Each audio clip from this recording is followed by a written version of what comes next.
आज की दुनिया में जब भी मशरिक़ वुस्ता में जंग के बादल मुंडलाते हैं तो सबकी नज़रें दो ही ममालिक पर होती हैं, अमरीका और ईरान।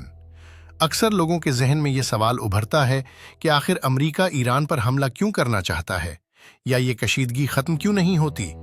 लेकिन क्या आप जानते हैं कि एक वक्त ऐसा भी था जब ईरान मशरिक़ वुस्ता में अमरीका का सबसे करीबी इत्तेहादी था। तो फिर ऐसा क्या हुआ कि ये दो दोस्त बदतरीन दुश्मन बन गए। आज के इस ऑडियो आर्टिकल में हम पिछली 4 दहाइयों की तारीख के वर्क पलटेंगे और 1979 के इनकलाब से लेकर आज तक के इन वाक़यात का जायजा लेंगे जिन्होंने इस दुश्मनी की बुनियाद रखी। इस कहानी का सबसे अहम मोड़ 1969 में आया।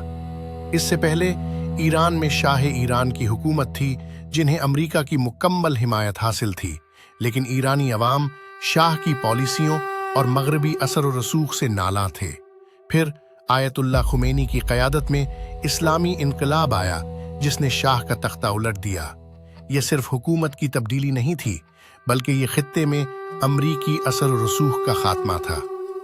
अमरीका ने माजूल शाह को पनाह दी, जिसके रद्द-ए-अमल में तेहरान में मुश्तइल तलबा ने अमरीकी सफारतखाने पर धावा बोल दिया और 52 अमरीकियों को 444 दिनों तक यरगमाल बनाए रखा।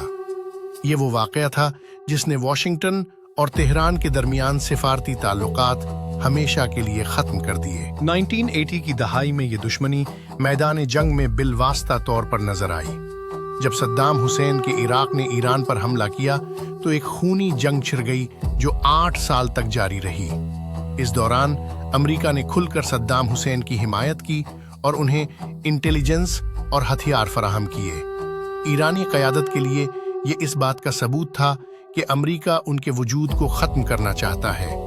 इसी दौरान 1988 में एक इंतहाई अफसोसनाक वाक़या पेश आया जब अमरीकी बहरिया के जहाज़ ने खलीज फ़ार्स में ईरान का एक मुसाफिर बरदार तैयारा मार गिराया, जिसमें 290 आम शहरी हलाक हुए। अगरचे अमरीका ने उसे गलती करार दिया, लेकिन ईरान ने उसे एक दानिस्ता हमला समझा। 21वीं सदी में ये तनाज़ा एक नए रुख पर चला गया, जौहरी प्रोग्राम। 2002 में इंकशाफ हुआ कि ईरान खुफिया तौर पर जौहरी तंसीबात बना रहा है। अमरीका और मगरबी दुनिया को खौफ था कि ईरान एटम बम बना लेगा, जिससे इजराइल और अमरीकी मफादात को खतरा लाहक हो सकता है। इसके जवाब में अमरीका ने ईरान पर सख्त तरीन इक्तिसादी पाबंदियां आयद कर दी, जिसने ईरान की मईशत को तबाह करके रख दिया। साबिक अमरीकी सदर जॉर्ज बश ने ईरान को एक्सेस ऑफ ईविल या बुराई का महवर करार दिया। ताहम 2015 में बराक ओबामा के दौर में एक तारीखी जौहरी मुआहिदा तय पाया, जिससे कुछ उम्मीद पैदा हुई, लेकिन ये उम्मीद आर्जी साबित हुई जब 2018 में डोनाल्ड ट्रंप ने अमरीका को इस मुआहिदे से निकाल लिया। हालिया बरसों में ये जंग बराह रास्त होने के बजाय प्रॉक्सी वार या नयाबती जंग बन चुकी है। अमरीका का इल्ज़ाम है कि ईरान खित्ते में मिलिशिया ग्रुप्स की मदद करके दहशतगर्दी फैला रहा है, जबकि ईरान का कहना है कि वो अपने दिफा और खित्ते से अमरीकी साम्राज्य को निकालने के लिए ऐसा कर रहा है। जनवरी 2020 में हालात जंग के दहाने पर पहुंच गए जब अमरीका ने बगदाद में ड्रोन हमला करके ईरान के सबसे ताकतवर कमांडर जनरल कासिम सुलेमानी को कत्ल कर दिया। इसके जवाब में ईरान ने अमरीकी अड्डों पर मिसाइल दागे। ये वो लम्हा था जब दुनिया ने सांसें रोक ली थीं कि कहीं तीसरी आलमी जंग न छिड़ जाए। तो अमरीका ईरान पर दबाव क्यों डालता है? इसका सादा जवाब है ताकत का तवाजुन, इसराइल की सिक्योरिटी और जौहरी हथियारों का खौफ।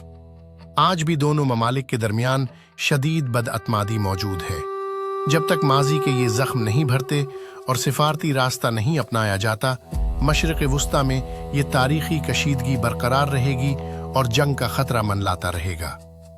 ये थी अमरीका और ईरान के ताल्लुकात की मुख्तसर तारीख। वीडियो देखने का शुक्रिया।